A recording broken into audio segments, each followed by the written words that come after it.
Hello friends, my name is Brian Mushiri and welcome to my channel. Karibu sana if this is your first time being here, and welcome back if you've been here before and you've elected to come back. First of all, I want to say thank you so much. At the moment of recording this, we have gotten to 6,000 subscribers, and that is 6,000 in under 2 months. So thank you so much for the subscription. Thank you so much for the engagement. Thank you for liking. Thank you for sharing it. In general, thank you for supporting me. It really means so much to me. I have a very big vision for this channel. I want us to grow, and I want us to become bigger, and I want to reach as many people as I can, because I feel like my story and the stories of people like me who have disabilities are not well told, especially here in Kenya or maybe in Africa. We don't have too many creators that are on this platform doing long form sort of content and sharing their lives and telling their stories and creating awareness about disability and, in my case, spinal cord injuries. So thank you so much for being a part of this amazing journey, and welcome. I decided to start a series, and in this series I want to turn the clock back a bit. It's been 1 year since I visited the US, and this has been a topic that is not only important to me but also important to other people as well, because it was a big trip for me. It was a big milestone for me as a person. People have expressed a desire to want to know my story, about how I traveled and what happened, how was the experience, what I learned, especially my unique experiences as a wheelchair user, and how we were able to deal with everything from flying. When I got there, I fell sick.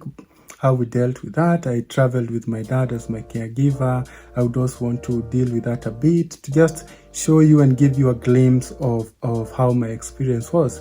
Even if you are a disabled person who is watching this, maybe you'd want to know what is the experience of someone like you flying, someone who has a wheelchair. So I want to talk about all that in this series. In this video, I'm going to tell you all about when I got the call, in quotes, which was really an email, how I got to know that I had been selected for the Mandela Washington Fellowship.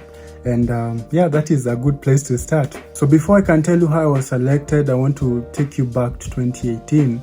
2018, I was active on social media, Facebook specifically, and I was writing articles about my experiences as a wheelchair user having spinal cord injuries. And I was very active. I was writing maybe a new article every day, and a certain lady called Namusonge, she reached out to me and she told me, "Hey Brian, I have been wanting to apply for this fellowship, and I don't feel like I have the tools needed to write a good application, and I've been watching you, I've been seeing you writing, and I think you'd be a good person to guide me on how to write this application." So the application was for the Mandela Fellowship. It had been running in 2018, it had been running for 4 years, so it was relatively new. So she wanted me to help her write an application for the fellowship. So as I was writing, she sent me her CV, she sent me other documents that maybe would help me to get a sense of who she was. The application for the Mandela Fellowship is long and is very detailed, so you need a lot of information to be able to do it successfully. And as I was filling the application, I realized that this is something that maybe I can do, but at the time, because it's generally for professionals and people who are doing a lot of community work, I didn't feel like I qualified in any of those aspects, because community-wise, I was not involved in any kind of community work. I was unemployed. I didn't have any sort of career going on at the point. I was still discovering myself. So though I felt that it was something that I would be interested in doing in future, at the time I didn't feel like I had anything to say. I felt like if I applied for it, I'd be lying, because I had not achieved anything in that aspect. So I said, maybe in a few years I'll apply for it, because one of the things that really made me interested or piqued my interest was the fact that they weren't specifically looking for people who maybe had advanced in their education. Like, I didn't get to finish my degree because I got my accident when I was in my third year, and I never went back to school. So the fact that I didn't finish my degree, I have always thought that is going to be something that always spoils my chances, if I may say, when it comes to things like this. So I filled in the application for Namsonge, but unfortunately she didn't get in. But I got to know about the Mandela Fellowship. I tried again in 2019.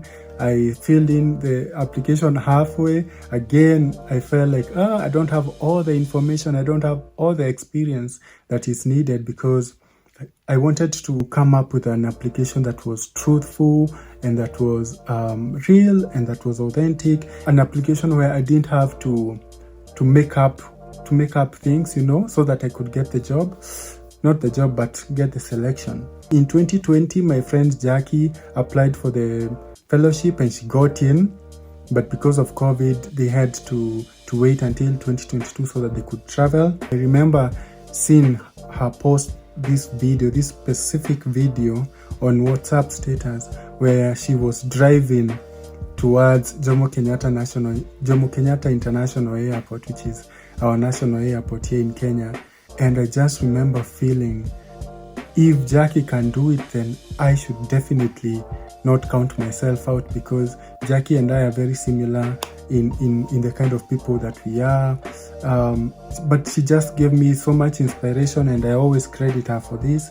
She gave me inspiration to apply and not to count myself out, In 2022 April, a friend of mine called Teacher Lucy called me, and she told me that there was an event going on that was being hosted by a company called Inclusive Cycling International, ICI, and it was being driven by a guy called Greg Milano. So I went to Nakuru, which was where the event was. They had come with adaptive bicycles and hand cycles for disabled people, so that they could train to ride, be active, and just explore, because we don't have too much of that happening here. So when I met Greg, we connected, and that is actually the bike that I use to ride right now. From our meeting there, I guess they took a liking to me, and they donated that bike to me so that it can be under my care. And after meeting Greg, he suggested, have you ever tried applying for the Mandela Fellowship? I told him, yeah, I have heard of it, but I've never really completed an application. He told me, he also inspired me, told me, apply, and if you need any help, maybe if you need any help to come up with an application, if you encounter any issues, just let me know. I've worked with them before, and I can give you some guidance. And that is, again, I got motivated, and I decided to apply. I made the application. That was in August of 2022. So the wait started. So you make the application by August, and then you have to wait till the end of that year to get the first email to know whether you've been shortlisted. So in December, I think it was December 28th or 27th, around that time, I got the email that I had been shortlisted. So what the Mandela Fellowship does is that once you are selected, they shortlist you. That year, almost 6,000 of us in Kenya had made the applications. So they shortlisted that to 200, from 6,000 to 200. Oh, that's a big number. So 200 of us were shortlisted, and now we had to go to the next phase. When you are shortlisted, you are given a date where you are going to attend an interview, which was online.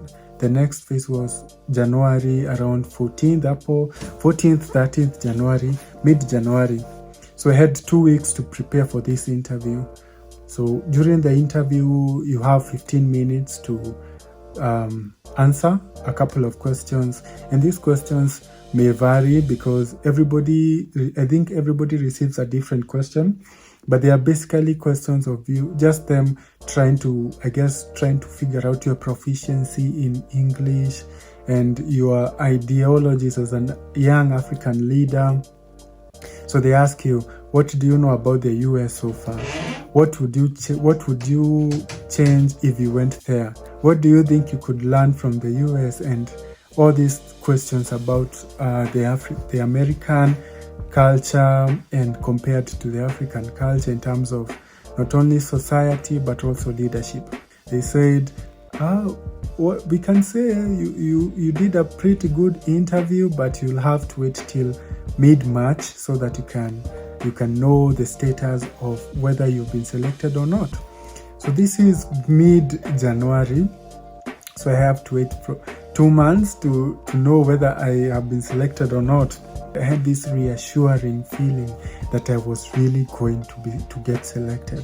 I was so sure about it, and I told no one that I had applied for this opportunity. I only told Jackie, and I think I told my girlfriend. Even my parents didn't know that I'd been selected or shortlisted.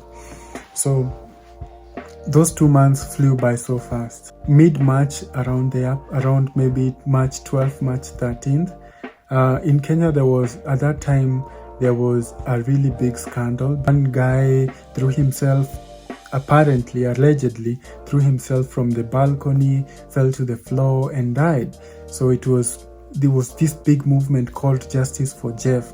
I started to get imposter syndrome, where you feel like maybe I'm not good enough for this opportunity. I am a village boy, I've been born here and never left. I start to feel like maybe there are other worthy leaders out there, and who am I to even desire this opportunity, and who am I to even think that I can be selected out of 6,000 people to represent the country and to represent Africa. Not very confident, but yeah, I just said, however it goes, it will go. So that was on a Saturday. So on the next Tuesday, I remember it vividly. I woke up, I looked at my phone like you usually do, and I saw the email icon, and I instantly knew that it was from Mandela Washington. I opened the email, and the first thing that I saw was congratulations. And I knew because I was so sure.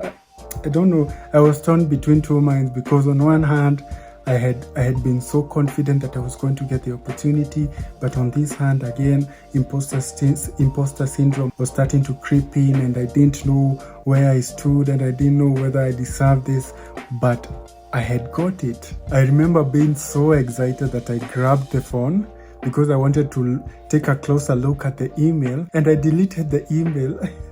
The congratulatory email, I deleted it. I said, I just want to sit with this news for a minute. So I didn't tell anyone. For the entire day, I didn't tell anyone. I told my parents the following day on Wednesday, because I just wanted to experience it for myself and just be proud that I had sought out for this opportunity. I had gone through the application, I had done due diligence, and now I had been selected.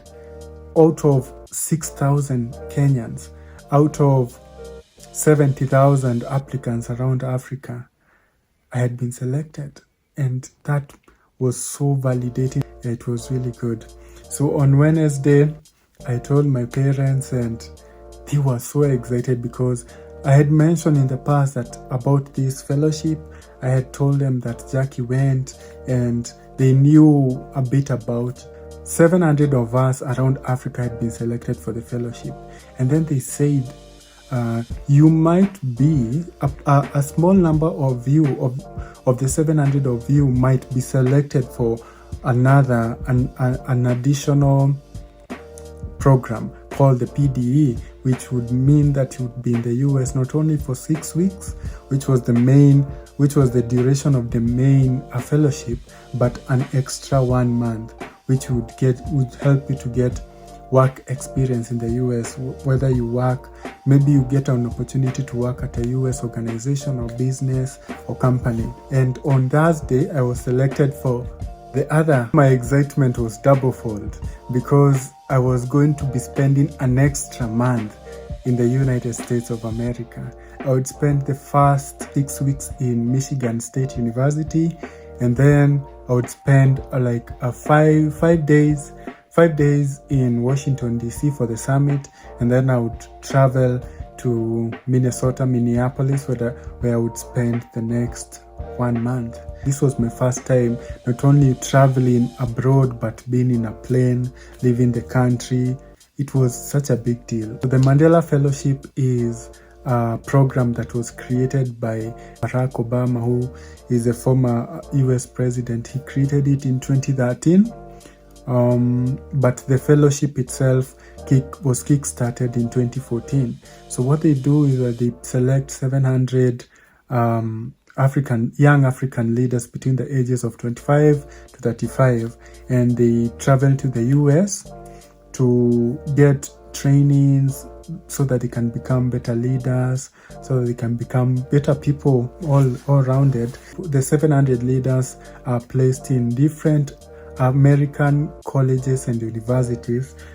For me, for instance, I went to Michigan State University, and there are different tracks. There is a track for civic engagement, there is a track for business people, and there is a track for professionals. There are 3 different tracks. You select your track depending on where your strengths are, and you are posted to your university based on your track as well. So certain universities are purely just for civic engagement, and certain universities are for professionals. There you get your doctors, your lawyers, and also all that kind of interesting stuff. The first thing I did when I got the news is I wrote the fellowship an email.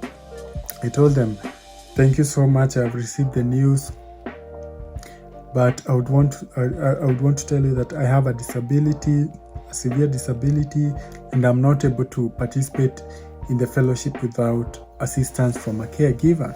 That was my main concern. Will I come this far, get selected, and the thing that is going to make me not travel to the US is the fact that I need a caregiver, and there's no accommodation for that. I was very scared that this one thing was going to cost me my opportunity. They wrote me back. They told me I needed to send my medical documents to ascertain that I had this kind of disability that I have.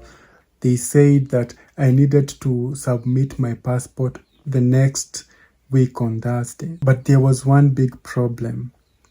I didn't have a passport, and my dad didn't have a passport.